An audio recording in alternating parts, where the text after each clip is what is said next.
Assalamualaikum warahmatullahi wabarakatuh. Salawat serta salam saya limpahkan kepada junjungan Nabi kita Nabi Muhammad SAW, kepada para keluarganya, para sahabatnya hingga akhir zaman. Pertama-tama perkenalkan saya Rizka Satriandini dengan NIM 2008203147 jurusan Perbankan Syariah D semester 4. Di sini saya akan mempresentasikan hasil dari makalah saya dengan judul mengenal kriptocurrency dan blockchain pada masa sekarang dan masa selanjutnya. Yang pertama, saya akan membahas tentang pengertian kriptocurrency terlebih dahulu. Kriptocurrency adalah mata uang digital yang tidak tersedia dalam bentuk fisik yang dibangun menggunakan teknologi blockchain yang mana dijamin oleh kriptografi dan dapat digunakan untuk bertransaksi secara online. Untuk proses pencatatan mata uang kripto ini umumnya menggunakan sistem yang bernama dengan blockchain. Blockchain ini diumpamakan seperti buku besar yang mana ini dapat mencatat segala data transaksi secara tepat, efisien, dan diverifikasi. Secara sederhana, uang kripto diartikan sebagai uang digital. Namun ketika ingin berinvestasi di kriptocurrency, ada pula beberapa istilah yang penting yang harus dipahami. Berikut ini istilah-istilah tersebut diantaranya. Yang pertama adalah bull market, yang artinya kondisi pasar yang sedang naik.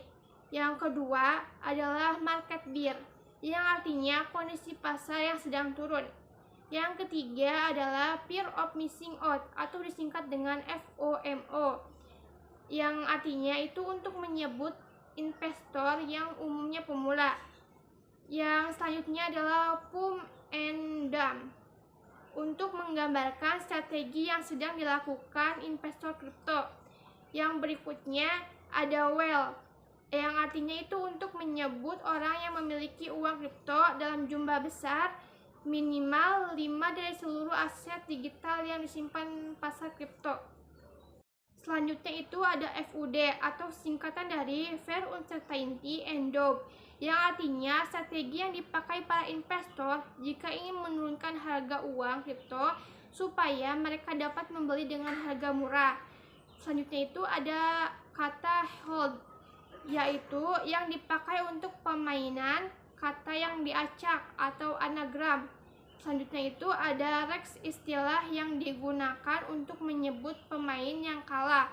Selanjutnya itu ada no chointer, yaitu yang dipakai untuk menyebut orang yang tidak memiliki aset kripto. Selanjutnya ada to the moon. To the moon itu yang artinya istilah untuk menggambarkan uang kripto yang sedang naik, bahkan mencapai puncak. Selanjutnya itu ada cryptocess, yaitu istilah yang dipakai untuk rasa antusias dan penasaran yang tinggi terhadap mata uang kripto. Materi selanjutnya adalah tentang blockchain. Pengertian blockchain di sini diartikan sebagai teknologi yang dipakai sebagai sistem penyimpanan atau bank data secara digital yang terhubung dengan kriptografi. Penggunaannya pun tidak terlepas dari Bitcoin dan kriptocurrency lainnya. Adapun jenis-jenis kriptocurrency dan blockchain. Yang pertama itu ada jenis-jenis kriptocurrency. Ada Bitcoin, ada Litecoin, ada Dogecoin, ada Bitcoin Cash, dan ada juga Bitcoin. Yang selanjutnya itu ada jenis-jenis blockchain. Yang pertama ada blockchain jenis publik. Yang kedua ada blockchain tipe konsorsium. Yang ketiga ada blockchain jenis private atau tertutup. Yang selanjutnya itu ada cara kerja kriptocurrency. Cara kerja kriptocurrency di sini dibagi menjadi dua langkah. Yang pertama itu ada aktivitas transaksi kriptocurrency. Ini semacam aktivitas yang berasal dari pasar bursa, adalah mengubah mata uang konvensional dengan salah satu jenis kriptocurrency, yaitu Bitcoin.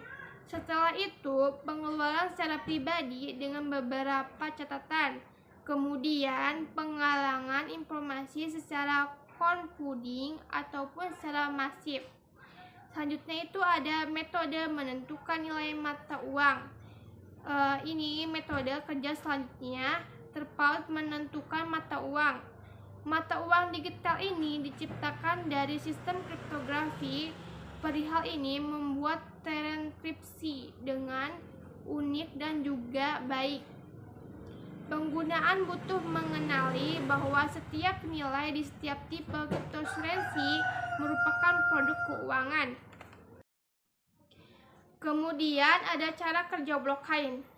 Cara kerja blockchain di sini dibagi menjadi 3 langkah. Yang pertama itu ada folder data. Transaksi ini menggunakan kriptosurensi yang memanfaatkan teknologi blockchain, yang dimana setiap pengguna akan mempunyai sebuah folder untuk penyimpanan data transaksi. Kemudian langkah selanjutnya itu ada transaksi data. Selanjutnya itu langkah ini pengguna akan mencatat dan menyimpanannya dalam rantai sebagai rekor baru. Begitu juga selanjutnya, jika dilakukan transaksi kembali, maka rekor data baru akan ditambahkan ke dalam folder setiap pengguna. Kemudian langkah selanjutnya itu atau langkah terakhir adalah validasi data.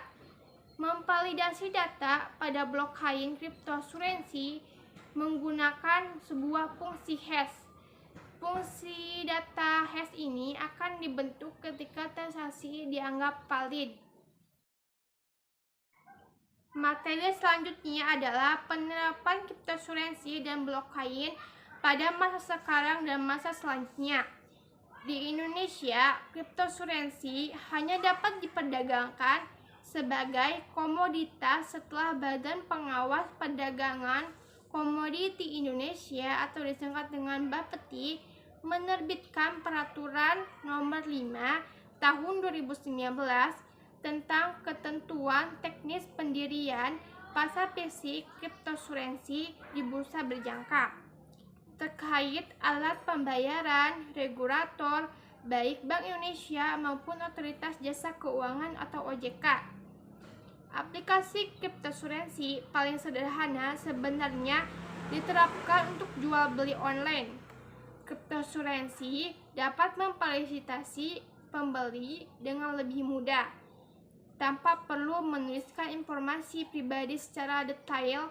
Pengguna sudah dapat melakukan pembayaran. Terkait untuk masa depan, pada saat ini hanya sedikit orang yang menggunakan Bitcoin. Jumlah barang yang dapat dibeli dengan mata uang kripto itu bertambah. Sejauh ini, lebih dari 13.000 toko dan outlet menerima pembayaran melalui Bitcoin. Tentu saja, jumlah ini masih jauh dari jangkauan masyarakat luas. Mata uang kripto masih dianggap relatif baru di dunia keuangan dan masa depannya masih belum pasti. Jika terus berkembang dan membaik, bukan tidak mungkin kriptosurensi akan muncul sebagai alat pembayaran baru di masa depan. Namun, untuk menjangkau dunia keuangan secara luas, kriptosurensi dianggap masih pada tahap yang sangat awal. Namun, minat dan perhatian publik yang besar terhadap kriptosurensi adalah tanda positif untuk keberlanjutan di masa depan. Sekian dari materi yang saya sampaikan. Semoga teman-teman yang menyimak dapat memahami apa yang materi saya sampaikan. Kurang lebihnya mohon maaf. Wabillahi taufiq wal hidayah. Wassalamualaikum warahmatullahi wabarakatuh.